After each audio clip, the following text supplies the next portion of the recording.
M.L. Carr goes into the corner and here is Frazier again coming up with a free ball, leading the break for Cleveland as Detroit gets 5 men back. Clyde Frazier takes it into the lane, and Chones, a good outside shooter, knocks it down for the Cavaliers. That's 2 for 2 for Elmore Smith. Both times they tried to go to Lanier inside. Lanier didn't come out and meet the ball, and Elmore Smith just played great defense and batted it away. Got himself in position for the jump shot and scored.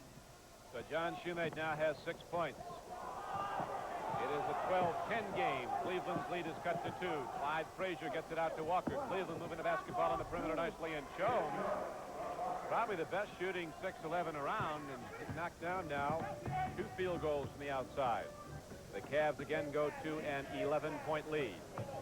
Chones takes a look inside. Carr cutting down the baseline. He's shut off. Lambert in the game now for the Cavaliers also. Chones throws up a very off-balance, very fortunate shot in that it went down. He has 9 points for the Cavaliers. Leon Douglas did everything right. It turned out wrong. Frazier gets a free shot. He missed it all. Loose ball swept down by Leon Douglas, and here comes money. Right into the hands of Walt Frazier.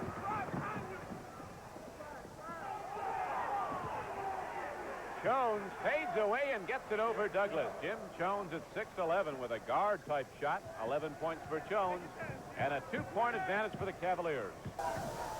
And Clyde Frazier brings it up the court, switching hands. Detroit does a good job overplaying the ball and then looking for help if the man goes to the weak side. Cleveland desperately needs a field goal right here to close this gap. Detroit has caught fire, and they'll need it badly. It has been a very fast-paced game, both teams running. Cleveland, normally a pattern team, has done better when they've pushed the ball up the court. In the third quarter, they've tended a pattern run. Now, Chones hits it, and so it is an 81-79 game. Detroit with 12 seconds to go in the third quarter. 1:15 to play. And Bob Lanier right now is on Campy Russell. There's a switch over there. We'll see if Cleveland takes advantage of it. M.L. Carr is back on him. You've got to look for Campy Russell at this point.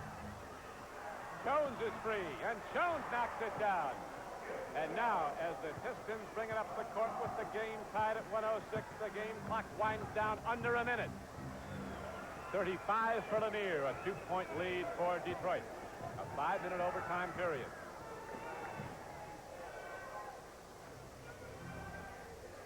Austin Carr gets the ball out to Clyde Frazier.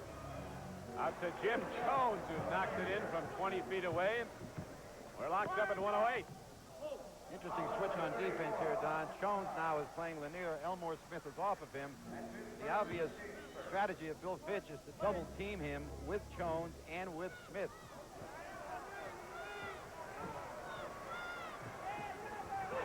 How do you stop that? No way.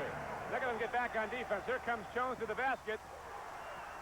Lanier was all the way back down the floor to play defense, but Chones got over him, and again the game is tied at 1:12. We have 2:40 to go, and we're in overtime. 34 seconds left to play in the overtime, and we're again tied. Eric Money drives. He stops. Eric Money shoots and hits it. Lanier was knocked to the floor, setting a pick. Now they throw it down to Jim Chones. He lost the ball with 25 seconds to play. The Detroit Pistons get the basketball back. They have a 2-point lead.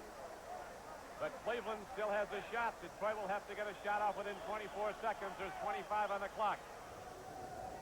So Cleveland will inbound the ball, and they will get a free shot. Detroit won't move.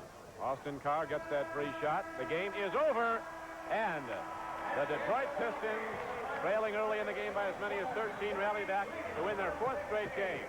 The final score: Detroit 120, Cleveland 116.